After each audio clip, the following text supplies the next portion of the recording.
Estamos recebendo aqui nos estúdios do programa Estado Notícia o Danilo Costa, ele que é representante regional do Sindifazenda aqui na Amapá e vem falar sobre uma situação que está indignando os servidores da Receita Federal.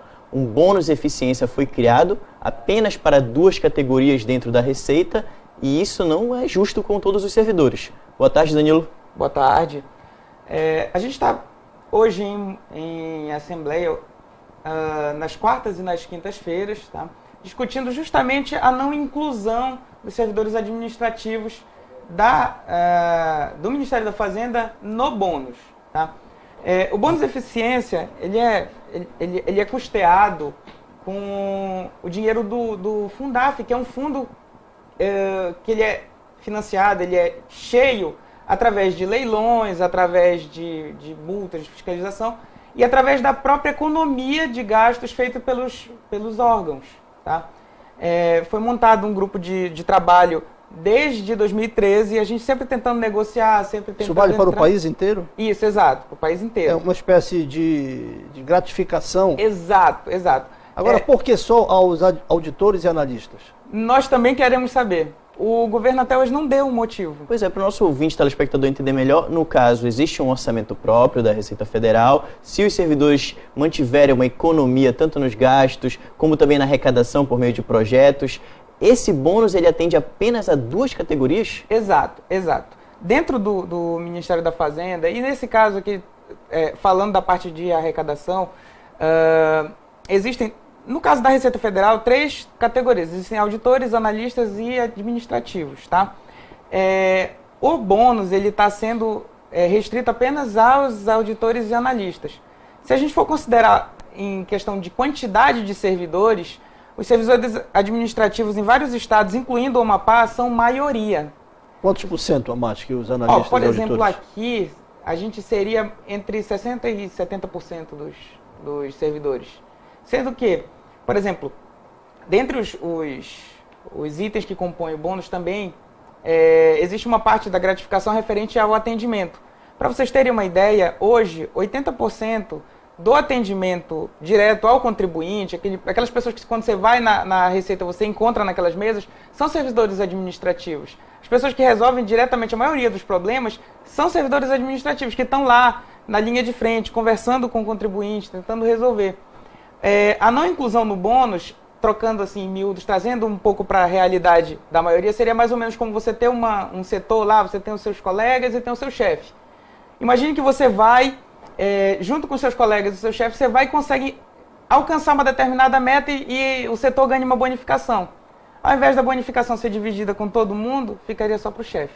Seria mais ou menos isso. Vocês têm noção assim, de quanto a Receita já chegou a pagar de bonificação para um auditor?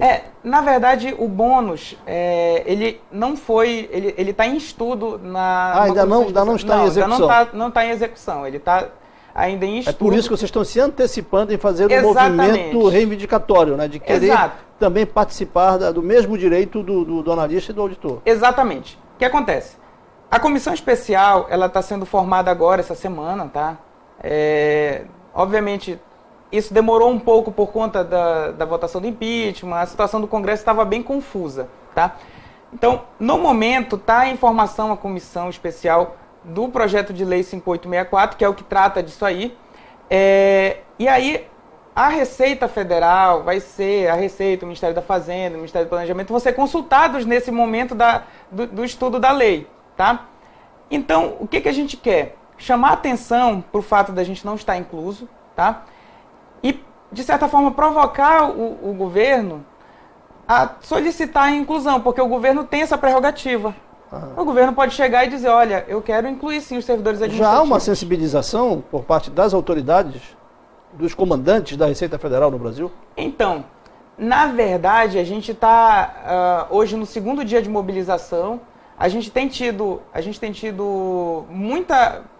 digamos assim, muita contribuição de parlamentares. A gente está utilizando os representantes regionais de todos os estados para tentar... federais, senadores. Exatamente. O pessoal do Legislativo para apoiar a nossa causa, para buscar justamente... para todo mundo que a gente explica a situação, todo mundo entende o direito que, de fato, a gente tem isso aí. E aí a gente está sim tendo um bom retorno, mas por hora a gente não tem resposta do Executivo, a gente não tem ainda resposta do secretário da Receita Federal, ministro da Fazenda, ministro do Planejamento. Por hora a gente ainda tem uma inércia. A gente até queria saber, se a gente não for incluso, por que nós não somos inclusos? Entende? Danilo, hoje pela manhã vocês estavam lá no auditório da Receita, aqui no Amapá. A gente está acompanhando até as imagens aqui que o pessoal lá mandou pra gente. Gostaria de saber o que foi discutido hoje lá, o que teve de resultado hoje nessa reunião que vocês fizeram. Ok. Normalmente quando a gente faz essas assembleias, não é aquela assembleia meio monolítica, simplesmente o representante falando. A gente abre principalmente para as ideias, a gente abre para os servidores, para os filiados chegarem e falarem, olha, eu acho que é assim, assim. A gente, muitas vezes, entre ontem e hoje, a gente teve algumas ideias em relação a como seria a inclusão do bônus. A gente tentou contato, inclusive, perguntando para as pessoas, para os servidores, quem tem contato com algum parlamentar para tentar falar, tentar sensibilizar sobre a nossa causa. E, além disso, além do bônus, existe também a situação da reestruturação, que é um outro ponto crucial para a gente. Hoje, os servidores administrativos do Ministério da Fazenda são divididos em 127 cargos. É muita coisa, é difícil até de tu conseguir organizar isso e conseguir batalhar alguma coisa. Porque imagina, existem cargos que não tem nem como eles existirem mais. Por exemplo, tem muitos servidores lá na Receita e no Ministério da Fazenda que são datilógrafos. Sendo que não existem mais máquinas de datilografia. Olha o tempo. Exatamente, não existe mais no prédio a máquina de datilografia.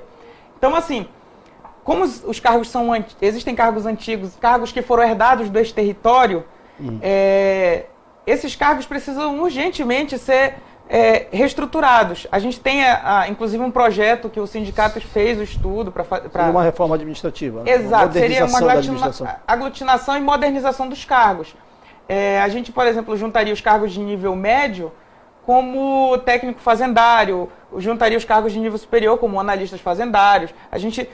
Ou seja, a gente atualizaria os cargos, tornaria... E fazer um enxugamento também, Exatamente. Claro, né? Óbvio que para o próprio governo, assim, ao meu ver, até facilitaria, porque é muito difícil tu conseguires gerenciar 127 cargos. Mas agora tu tem 2, 3 cargos, fica muito mais fácil tu conseguir negociar alguma coisa. Quando tu incluir uma gratificação, tu consegue incluir sem precisar mexer muito.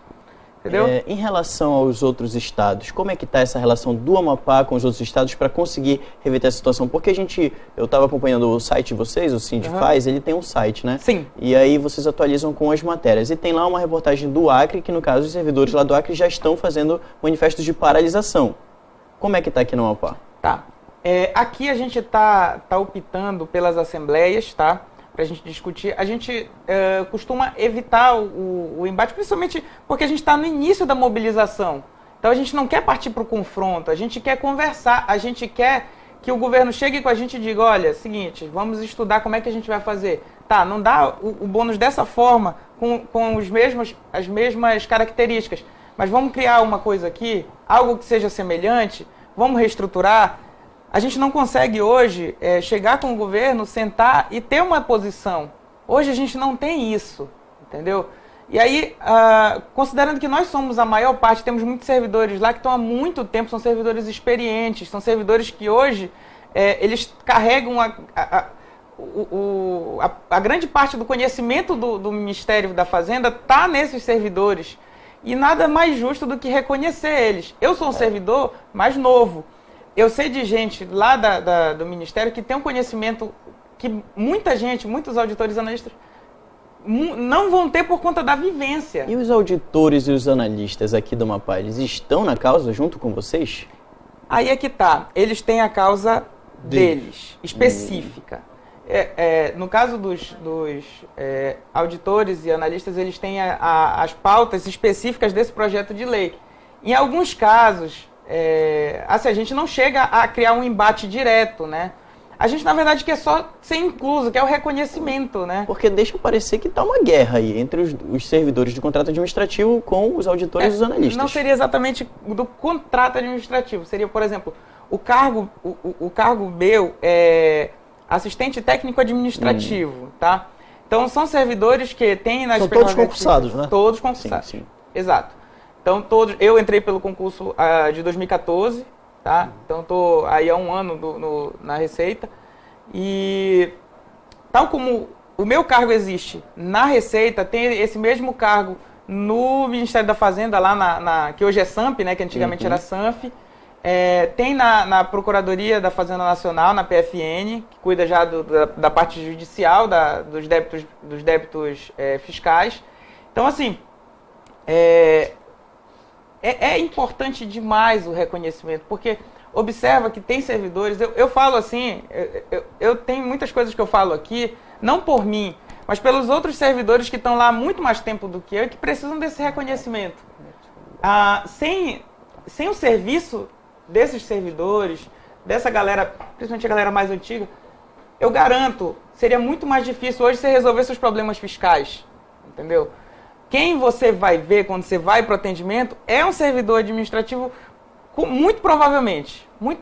Certo. Para a gente finalizar, então, Danilo, existe uma agenda programada para novas assembleias, para novos movimentos? Sim.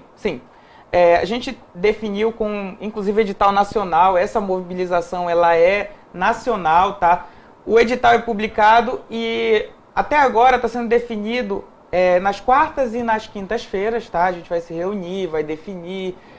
A gente está em contato sempre com outros estados e sempre que é deliberado alguma coisa em relação a isso, o que for deliberado aqui no Amapá conta como um voto para aquela ação e ela vai ser somada com todos os outros estados e aí a gente faz uma pauta nacional. E aí, a partir disso, juntou todos os votos, ok, então a gente vai agir dessa forma.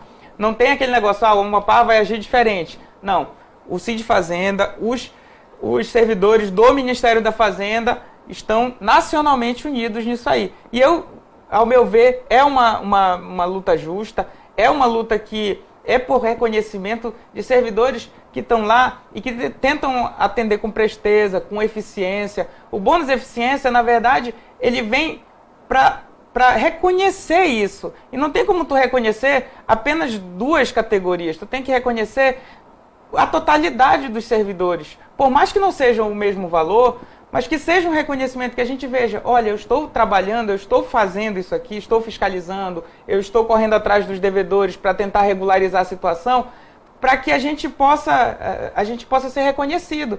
Porque é como eu falo, como eu costumo falar nas assembleias, a gente às vezes até recebe elogios, só que se tu chegar no supermercado para pagar a tua compra do mês com elogio, o caixa não vai receber elogio. O chefe me elogiou, legal, bacana. Tá certo. Tu não vai conseguir pagar com elogio. Tá certo. Obrigado, Danilo Costa, ele que é representante regional do Amapá, do Sind Fazenda. E parabenizar também ao sindicato por buscar aí o direito de igualdade para todos os servidores. Obrigado pela sua vinda.